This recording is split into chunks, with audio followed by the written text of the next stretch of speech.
What I've come to realize is that our process of indoctrination has some very predictable consequences. And for me, it translated to, as I've already said, joining the Marine Corps, putting myself in a position to kill or be killed. What indoctrination does to a large degree is starts to create separation. It starts to isolate you. Generally, how it manifests is in the form of nationalism. You know, in the case of America, Americans thinking their nation is the greatest in the world. And we end up not looking at other people in other places as our brothers and sisters. We look at them as others over there. And then we take it further and we have the propaganda machine, which marginalizes and villainizes people, as it's been doing to the Muslims and the Arab population for quite a long time now. And it further separates us and divides us.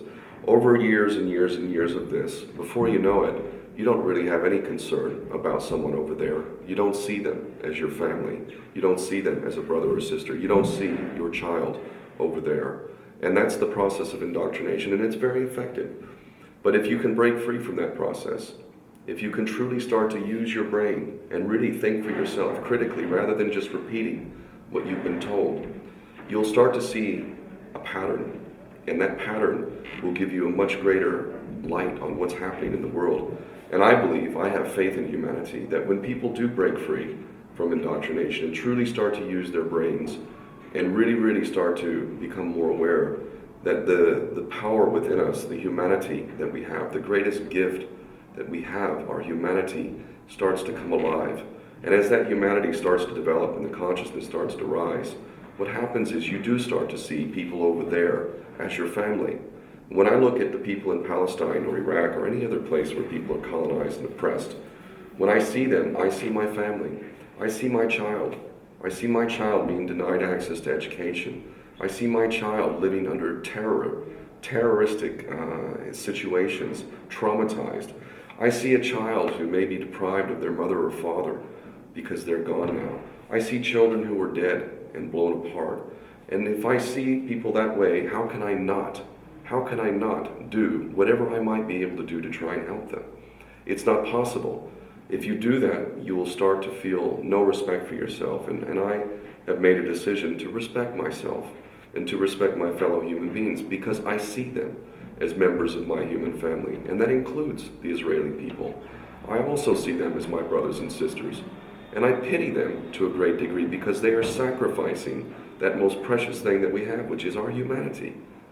And they don't even know it. They're just being conditioned, being used, dupes, just like I was, just like all sorts of people around the world are used by their governments, by their so-called leaders. It's a pattern, but despite the cynical popularity that exists in our world today, where people simply satisfy themselves by saying the world has always been this way, the conflict in Israel and Palestine is a religious one, these are lies, effectively. The reason why we have any freedom in this world today is because people, beautiful people, against all odds, throughout the ages, have stood up time and time and time again, oftentimes being brutalized, being imprisoned, having their families brutalized or killed, or themselves losing their lives. People throughout the ages have done that very thing, whether it was the struggle for civil rights in America, the struggle for women's rights, the struggle for any cause, union rights, all of it had people, most of whose names we'll never read, that aren't in the history books, who stood up, common, everyday people, working class people.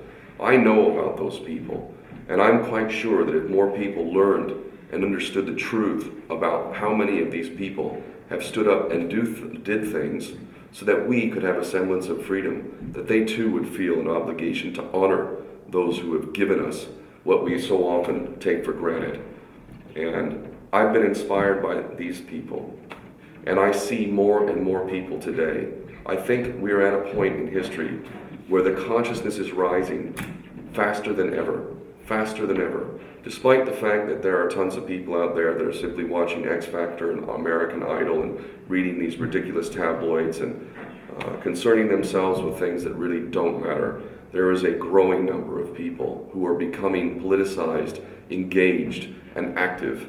And I am genuinely inspired by what I'm seeing around the world.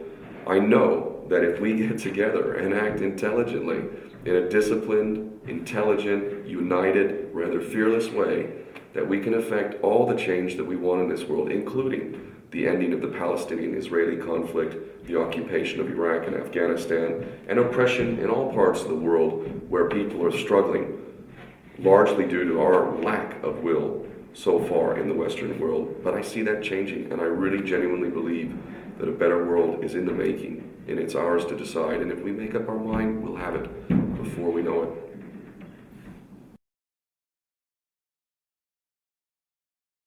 When I talked to you on the phone, and the first thing you said was brother, you called me brother. You never met me before, and I was very sad afterwards. It's like there was something beautiful in it. You just cut right through. It's a word we don't usually use with each other much. No. Yeah. I mean, I called Israelis my brother or sister as well when I was there, while I was being imprisoned and beaten. I still see them as my brother, and I see you as my brother. Absolutely, it's not some ploy. Not only do I see it, you are. You are my brother, as are the Israelis, as are the Palestinians. We live in one human family, and the day that we start treating each other as such is the day that we'll have a better world. But as I said before, we go through a process of indoctrination that creates all sorts of necessary illusions that prevent us from seeing the truth, which is that person over there who is suffering, you're suffering too. Whether you know it or not, subconsciously, you're suffering too. Injustice anywhere, to quote Martin Luther King. Injustice anywhere is a threat to justice everywhere. And it's absolutely true.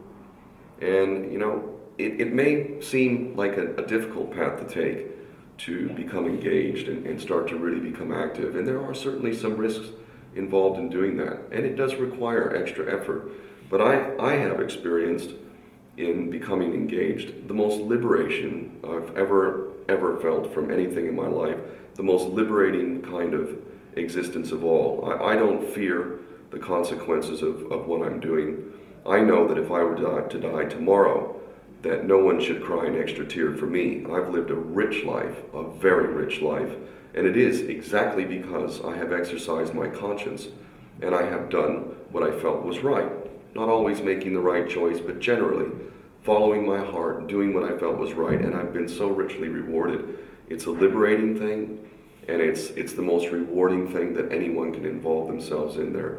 A lot of wise people throughout history who all in their own way have effectively said that happiness, which is really what we're striving for, we're conditioned to think that happiness is contingent upon, for instance, how much money you can make, how many material possessions you can collect, how much land you own, and all this kind of stuff. Granted, nobody would want to live in poverty.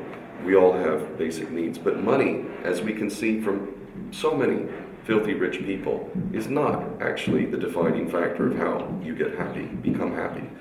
The key to happiness, in truth, is the opposite of what we're told. The key to happiness is what you can give. And the more you're giving, the more happiness you will find. And that is quite revolutionary. And it would change the entire way the world sees itself, the way we see ourselves, if we thought that way. And again, we would solve all of our problems very, very quickly if we started to see it that way.